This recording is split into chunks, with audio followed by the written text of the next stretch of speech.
Hi, I'm Sean Irvin with the Sioux Falls Planning Commission.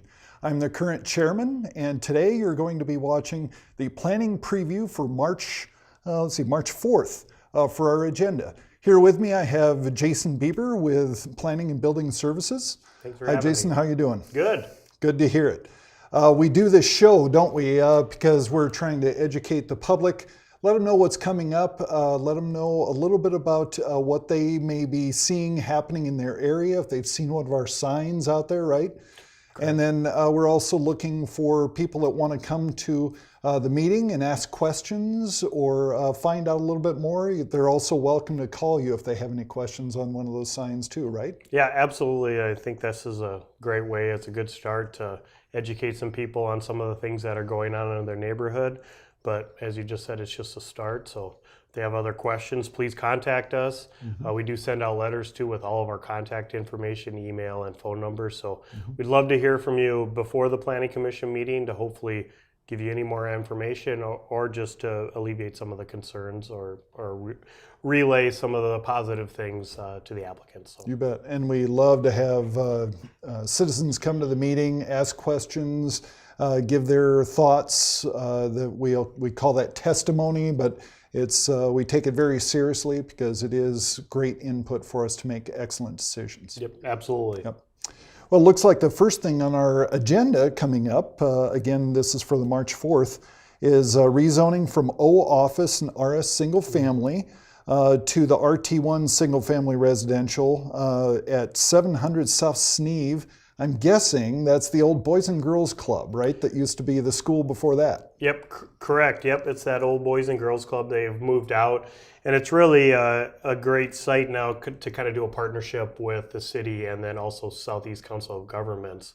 So what they're looking at doing is actually demolishing the existing building there, kind of starting from scratch, and then construct a cul-de-sac in there and to construct about, I think it's about 14 to 16 single-family homes for new families within that neighborhood. So more of the mayor's thought about getting some more attainable housing, right? Yep. As you know, trying to get that new first-time homebuyer housing to get under that 200,000. It seems like anything you get in the outskirts of town, you're over 230,000, and we know some people just can't afford that as their first-time home buyers. Right. So a real need out there for sure. Yep. Looks like our next one is rezoning from Live Work District to the C2 Neighborhood Commercial, RT2 Townhome Residential, boy, a few things, and RS Single Family at the southeast corner of 22nd Street and South Ellis. That must be just west of the Discovery Elementary, I'm guessing, right? Yep, correct. And this parcel kind of butts up on the west side. Will butt up to TLS Road, and you know that's been improved to a 4-lane highway. Right. And so the majority of this parcel, they're looking at doing some twin homes or townhomes adjacent to Ellis Road, which we see on major arterial streets. We want a little bit more density on there. And then to the east, there'll be some single family. And then just a real narrow, probably 50-foot wide strip of commercial on the south of this that will then be combined with that existing commercial at 26th and Ellis, just to give it a little more depth when they're constructing retail or office on that. Sure, that makes sense. And as you talk about the higher density right near the arterials, really as a planning component, we really try to do that because that helps to keep the traffic out of maybe the less populated portions in the neighborhood and keep it close to the arterials, right? Yep, absolutely. Yep. So that's good planning. Looks like the next item is rezoning from C2 Neighborhood Commercial to the O Office District at 61st and South Sycamore. This must be one of those newer developments that's way on the south side that we're seeing so much of. Yep, correct. This is just east of that large apartment complex. I still think it is, but at one time it was the largest apartment complex with number of units that we've done in the city. That's open and ready to roll, and the developer, so this is just to the southeast of it, is looking at doing 2 office buildings there. So they don't need for the commercial anymore. They're just going to do straight office. And then those will transition as you start going up north to Sycamore and 57th into probably more of a retail uses along those arterials that we talked about before. Sure. Yep. Well, and those are in a high need too, and pretty complementary to that kind of a use, right? Yeah, absolutely. It's a good transition from the south, where you have single-family twin homes and townhomes, to the large apartments, and then to the commercial as you hit towards 57th Street. Right. So, yep. That sounds good. Let's see. Our next one is rezoning from C2 neighborhood commercial, RD1 residential single and twin to an RD2 residential suburban townhome to the O office at 26th Street in Cleveland. That must be right near the new bridge that I have to avoid driving by every day these days. If you haven't driven by that, that's a pretty amazing project. It is. It's crazy how high. I know my kids get a kick out of how high it is. But yeah, this is just the southwest corner of 26 in Cleveland. There's already an existing office there, and then there's a vacant lot to the west where they want to construct another office. And then to the south of the existing office, there's a parking lot and another vacant lot.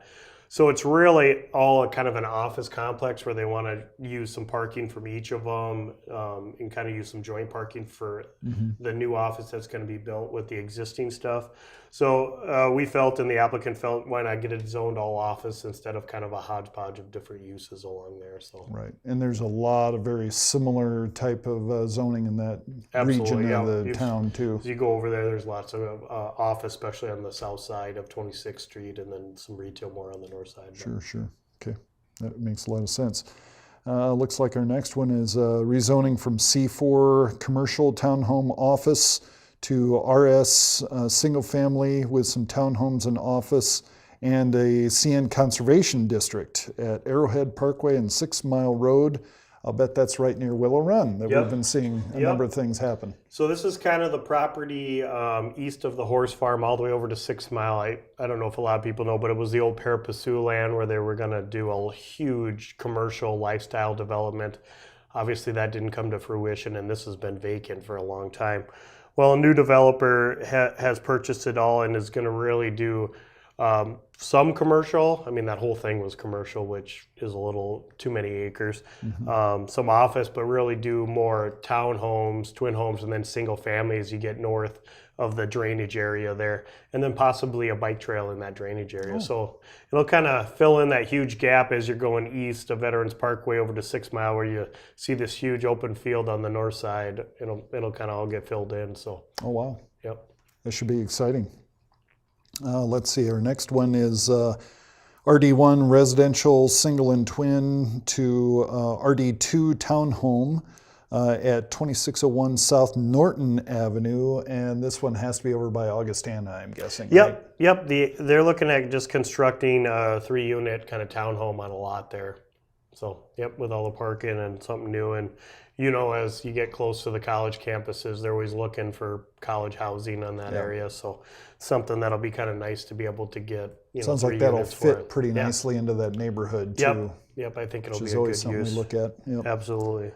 Let's see, it looks like our next one is a rezoning from agricultural and RD2 townhome to live-work district, kind of the opposite of what we talked about just a few items ago, at 57th and Highway 11. Now, Highway 11 in that portion will soon be Highway 100, right? Yeah, Veterans Parkway, Highway 100, right. But note, Highway 11 will still be there. It'll kind of, as you go south to Franklin Motors, that'll actually turn into, it'll be cul-de-sac actually with the current plan, so it'll really turn into a less traveled street than it is now. I know if you go south, that's everybody's way to go to Canton and that stuff. But so Veterans Parkway will actually start skewing to the southwest at that intersection. And so this would be the land to the northwest. It's all vacant right now. The developer is just going from RD2 and then some existing ag that he's just purchased to live work. That really gives him the option to do, hey, maybe it's along Veterans Parkway. Maybe I want to do some offices, or maybe I want to do some apartments, or maybe it lends better for townhomes. So it really gives them that better flexibility, and it also gives the property owners, when you do build a house in this area, this property could be used for apartments or office or townhomes. And hopefully, and really live work just anticipates kind of that fairly responsive approach to development that seems like developers put it out there and they have a lot of different ideas of what it might be. and then live work allows them to do kind of a variety of things. They're all fairly complementary to each other. Yep. Nothing that's too huge and nothing that's just really not appropriate because it's too low density, right? Yeah, and you know, it's the way what we always say is we want to get the zoning out there before you get the rooftops, to get it in place and make it easier for the neighbors when they purchase a house to know possibly what could go there. And you know, that could be 5 to 10 years down the line from when you zone it. So this live work will just give them more flexibility to see what the market's demand is at that time, because it could be apartments, it could be townhomes, or it could be offices. You just never know. Right, So. and you know, zoning is always changing a little bit and tweaking as demand changes, as we both know. Yep. Sure, that makes a lot of sense too. See, it looks like our next item is rezoning from C2 neighborhood commercial to RA2 apartment residential at the southwest corner of 69th and Southeastern. My favorite roundabout that I drive through all the time, right? Yes, the roundabout, which I actually enjoy. But so that's at the southwest corner there. That's all vacant too. There's a portion of commercial that's right on that intersection, so right on the northeast corner of that lot. And you know, typically commercial uses tend to go to the first access point, and this would be is far away from that first access point, so that lot really lends itself more to a apartment or maybe an office zoning, and the applicant, I think, is planning on doing some apartments there, so it makes sense. Okay, makes sense. Let's see, looks like our next item is the conditional use permit for on-sale alcohol within 500 feet of sensitive use. We've seen a few of those over the years. At 5113 West 41st, that must be just east of Marion Road, right? Okay. Correct. There's an existing strip center over there, kind of by the Godfathers. It already has a casino in it, so the applicant is looking at just taking another tenant space and doing another small casino in it. Okay. So not much change there, but. Okay. Always good to know, though, so everybody knows what's going on. Then we have another conditional use permit for the same thing at Arrowhead Parkway and Riverview Avenue. Is this east of Arrowhead Park? I tried to find this on a map, and it's a little hard to tell because not all the streets are quite figured out over there yet. So this is it's east of Arrowhead Park. It's actually quite a ways east of there. Okay. Kind of south of the Arboretum and south of I think there's a Fraternal Order of Police out there. Oh, yeah. It's pretty much the last parcel before the river. Oh, okay. So we're all the way out there, pretty much the end of our east boundary. The Planning Commission City Council rezoned this, I believe, about 6 months ago. I know they annexed into the city. They're running water and sewer to do one of those event barns out there. Right. And which we've seen quite a few of them go in kind of our joint jurisdiction area. So we're kind of excited about this one because it's actually annexed into the city and actually has the utilities out to it. So I think it's going to be a kind of a cool use out there overlooking the river and stuff. So. Oh, very nice. That sounds really good. See, and then the next one is a planned unit development, initial development plan amendment. An initial development plan that's already been submitted, and this is an adjustment to that at Career Avenue and 60th. This must be the Discovery District right next to the Community College for Sioux Falls, I'm guessing. Correct. Yeah, this is kind of the next phase of the Discovery District, just kind of updating their initial development plan and showing any new buildings and things that they're looking at constructing out there. So, yeah. Okay. And I think this one has been held over from must have been January originally, and so we'll be hearing it in March finally. So that'll hopefully. be good. Yep. Looks like the next one is a preliminary subdivision plan for Willow's Edge Addition at northwest corner of Arrowhead Parkway and 6 Mile Road. Must be right near Willow Run, I'm guessing. Yep, absolutely. Yeah, this is the preliminary plan that goes along with number 5 that we had talked about before. And as you know, and hopefully the viewers understand, we really like to take preliminary subdivision plans and the rezonings to Planning Commission, City Council at the same time, because we want to make sure that we're understanding how the zoning fits in with actually the street lot and block layout, and to get the preliminary utility ideas of how things are going to go in there and really see, drainage and different aspects of that. So we feel like they really complement each other, and they should be kind of looked at the same time and really voted on at the same time. Because they're almost like a chicken and egg. Yes. If you can't get one to work, then the other one doesn't work, and vice versa. So I think that makes a lot of sense. And you need both of them. You need the rezoning approved. You need the preliminary plan approved to be able to start those two processes, the subdivision process, and then as you do the platting, and you need them both to get your building permit to construct something. So they really are the beginning, and they really go together, and so that's why we like to do them together. So yeah, that makes a lot of sense. And so we'll invite everybody again to come join us on March 4th for upcoming Planning Commission. Today has been the planning preview, but we've got a special little feature right after this break with Mariah, and she's going to tell us a little bit about what's going on at the city for some extra public meetings. So stay tuned.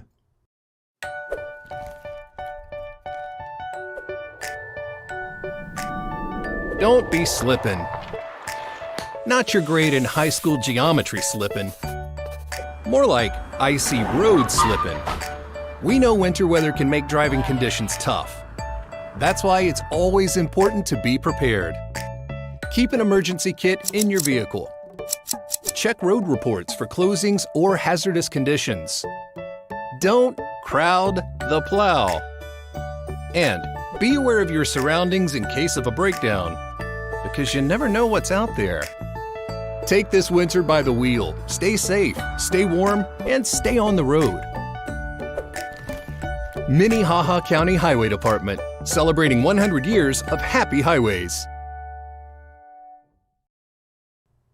Hi, welcome back from the break. Again, this is the Sioux Falls Planning Commission, and we have a little bit extra feature with Mariah South, right? Yes. I almost said north because we were just talking about the other direction on the Yes. compass, right? Yep.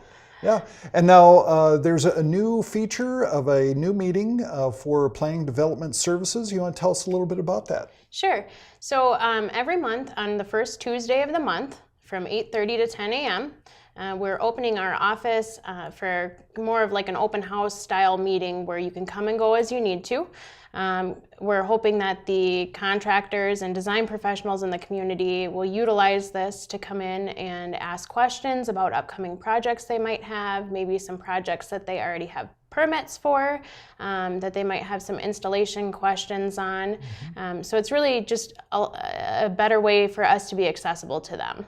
Sure, sure. And there's always been accessibility. I mean, I've been down to the department to ask questions or let you know about new projects or whatever it might be, but this is just an extra opportunity, maybe a little less formal, I'm guessing, and a chance to just kind of connect with people. Yep, and the other big thing about it too is, while you as a design professional may be able to come down and talk to us as plans examiners or the zoning officials, we don't usually have mechanical, electrical, plumbing, and building inspectors. And for this meeting, they will be also available. So really, it's anybody who's involved in the design process at all or the installation process too. So we really wanted to make them, again, more accessible to the community. Now, I'm assuming this isn't something that people have to arrange ahead of time and let you know I'm going to come down during this month's opportunity. It's just a kind of, if it works into your schedule, just come and use that open time, right? Correct. If you have a group of people who might have kind of the same question, it's nice to get a little heads up on it, but it's definitely not necessary. Again, if you want to come at 9 o'clock and spend 5 minutes talking to us, and that's good enough for you, then that's, as long as we're helping, that's good enough for us. Sure, sure. Now, this is at the city center, I'm assuming. Correct. You'll have it in one of the conference rooms, or how will that work? Yep. So there's the large conference room right there on the main floor. Conference room, it's Cooper 110. Oh, yes. And so we've got the large room. There's 1 month that we did not get the room, so that'll be in a different room upstairs. But for the most part, that you can just expect to kind of come in and walk right on in there. And what do you suggest that the people that would come to talk with you bring with them? Should they bring preliminary plans or any of those kinds of things with them? What would you suggest? Yes, if you've got plans, that'll help us out immensely. A site plan, especially if you're going to talk about things on the outside of the building, along with the floor plans for the existing space. If you are planning to remodel, sometimes we can alleviate some issues. You may not want to remove this because if you remove it, you can't put it back the way that it was. That type of thing. So hopefully, just giving a little bit of insight and a little heads up to, again, alleviate those issues as the plan review process goes through too. So I'm assuming it sounds like development professionals, for example, might also be invited to this kind of a format as well? Yes, absolutely. Design professionals would be very optimal, especially since, again, we don't talk to a lot of the mechanical, electrical, and plumbing engineers.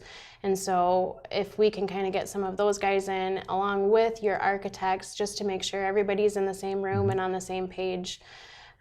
So as moving forward, we can have the most cost-effective solution and get everybody rolling. And the developers themselves, maybe it's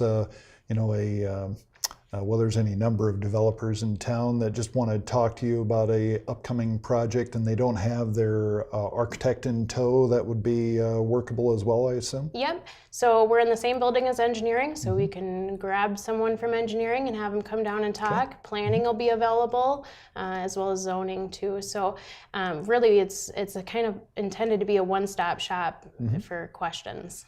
So if you could repeat, what was the time and day again for everybody's reference? Sure, it'll be the first Tuesday of every month from 8:30 a.m. to 10 o'clock. Okay, so for an hour and a half. For an hour and a half. Okay, really good to know. Yep. Do you have any other questions for me? I do not. Or comments? Yeah. Okay. Well, thank you, Mariah. Thanks for joining me today, and I really do appreciate that. And thank you all for joining us today. We have a lot of exciting things happening in the city. We do want to hear from you. Please come to our Planning Commission meeting. This has been a planning preview for our March 4th meeting. We'd love to see you there. We also have an open time for discussion about things that are not necessarily on the agenda. We would welcome you to participate in that as well. Come with your thoughts and your ideas. The Planning Commission loves to hear from citizens, and your input is very important to us, and we greatly appreciate everything you're able to do to help keep us informed about what your thoughts are. So thank you for joining us today. Again, this is Sean Irvin signing off.